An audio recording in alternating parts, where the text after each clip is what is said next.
ఢిల్లీలో deputy CM Bhatti Vikramarka మాట్లాడుతున్నారు. Live చూద్దాం. కార్యక్రమాన్ని జరిగినందుకు వారికి తెలంగాణ రాష్ట్రం నుంచి ప్రత్యేకంగా organization general secretary KC Venugopal గారి ధన్యవాదాలు చెప్పడం జరిగింది. ఒకటి.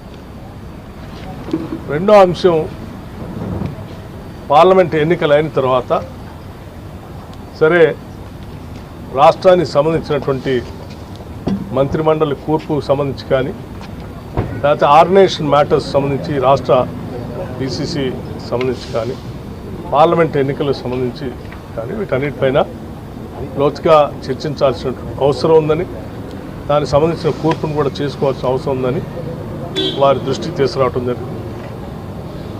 ఇది సమయం తీసుకొని తగు నిర్ణయం చేయాలని చెప్పి మేమందరం అనుకోవటం కూడా జరిగింది. అలాగే మూడో అంశం, చేరికలు.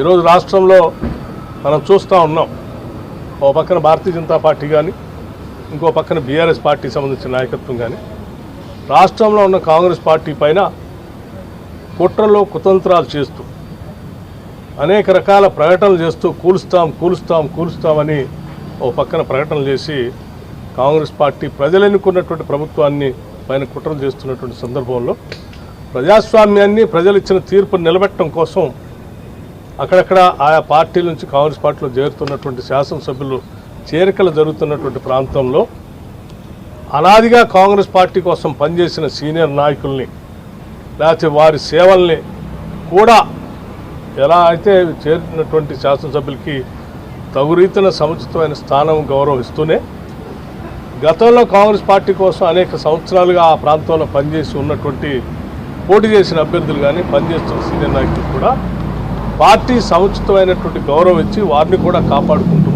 కాపాడుకోవాలనే దానిపైన కూడా లోతుగా చర్చించడం. ఈ మూడు అంశాలపైన చర్చలు జరిగాయి. ఇవన్నీ మీ ద్వారా తెలియజెప్పాలని ఆలోచిస్తాం.